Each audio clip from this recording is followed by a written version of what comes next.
दोस्तों, मरते हुए गुरु द्रोणाचार्य ने श्री कृष्ण से पूछा कि आखिर मेरा क्या दोष था, जिसके बाद भगवान श्री कृष्ण ने बताया असली सच। आखिर क्या था वो सच, तो आइए जानते हैं। लेकिन वीडियो में आगे बढ़ने से पहले हमारे चैनल को सब्सक्राइब अवश्य करें और बेल आइकन जरूर दबाएं और साथ ही कमेंट बॉक्स में जय श्री कृष्णा अवश्य लिखेगा।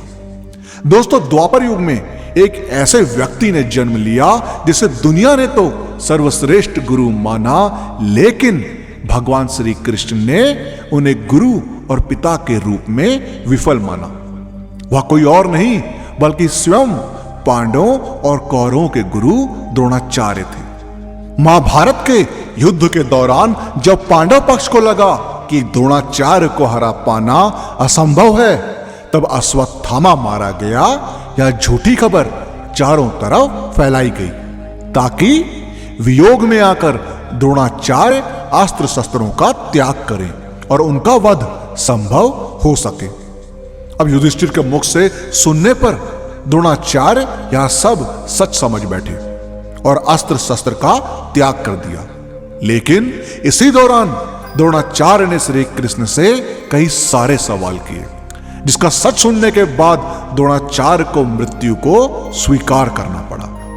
अब गुरु द्रोणाचार्य ने भगवान श्री कृष्ण से कहा, हे महाज्ञानी परम तेजस्वी वासुदेव, बचपन में ही मैं आश्रम में पला बड़ा, निर्धनता और गरीबी का मुख देखा।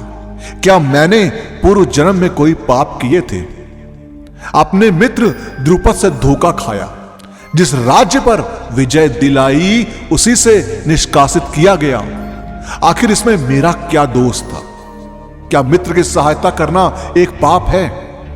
कठोर तप के बाद अश्वत्थामा का जन्म हुआ, लेकिन निर्धनता की बदौलत उसे दूध के स्थान पर आटे का घोल पिलाता रहा। आखिर इसमें मेरा क्या दोष था?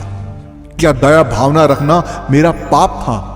जिस प्रकार स्वयं गुरु परशुराम जी से शिक्षा प्राप्त की, वही सटीक ज्ञान मैंने पांडवों और कौरवों को बराबर मात्रा में दिया।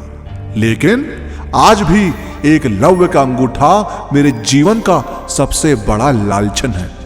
आखिर इसमें मेरा क्या दोष था? क्या वादों को निभाना मेरा सबसे बड़ा पाप था? भरी सभा में द्रौपदी का वस्त्र हरण सिर्फ धर्म निभाने के कारण मैं रोक नहीं सका, लेकिन मैंने अपने पुत्र अश्वत्थामा को श्राप अवश्य दिया था। आखिर इसमें मेरा क्या दोष था?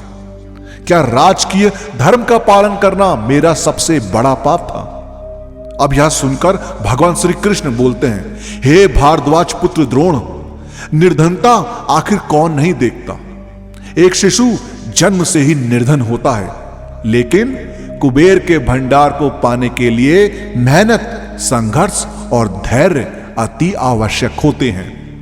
जिस प्रकार आपने अपने मित्र से धोखा खाया, ठीक बिल्कुल वैसे ही बाली ने सुग्रीव और रावण ने विभीषण से खाया था।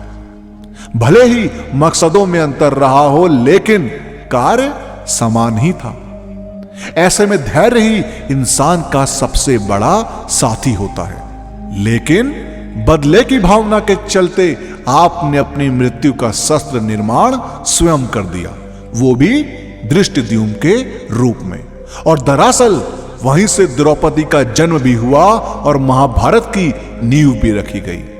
हे भारद्वाज पुत्र द्रोण, आप सर्वश्रेष्ठ हैं और रहेंगे भी, लेकिन सिर्फ एक योद्धा के रूप में, ना कि एक गुरु और एक पिता के रूप में। दुनिया आपको जानेगी, लेकिन अर्जुन के गुरु के रूप में, ना ही सर्वश्रेष्ठ गुरु के रूप में।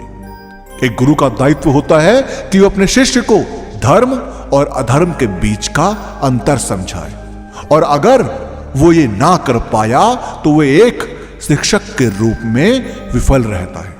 वहीं एक पिता का भी वही कर्तव्य होता है कि सारे मोह का त्याग कर वो अपने पुत्र के चरित्र को उत्तम बनाए। एक गुरु के रूप में आप सिर्फ अर्जुन के गुरु नहीं, अपितु अपने आश्रम में मौजूद सभी शिष्यों के गुरु थे।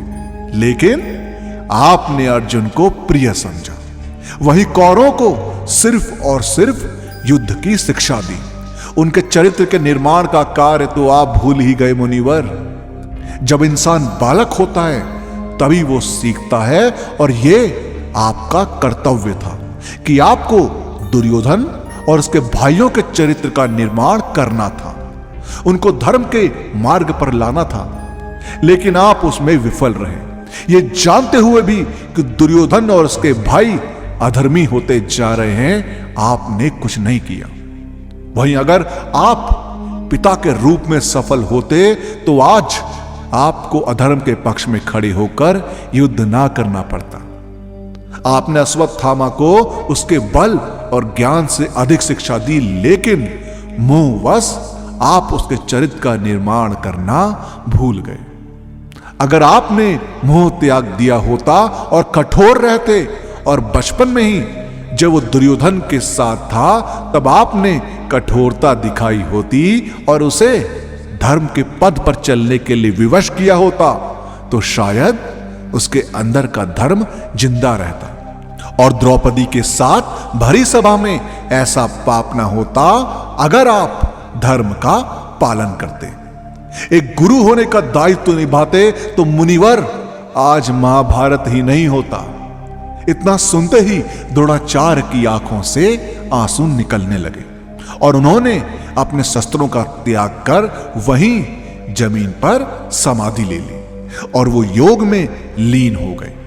उनकी आत्मा का एक अंश स्वयं बृहस्पति देव में लीन हो गया और तभी द्रुपद, बुद्ध, धृष्टद्युम्न ने उनकी गर्दन को धड़ से अलग कर उनका वध कर दिया। और इस प्रकार पांडवों और कौरवों के गुरु द्रोणाचार्य का वध हुआ।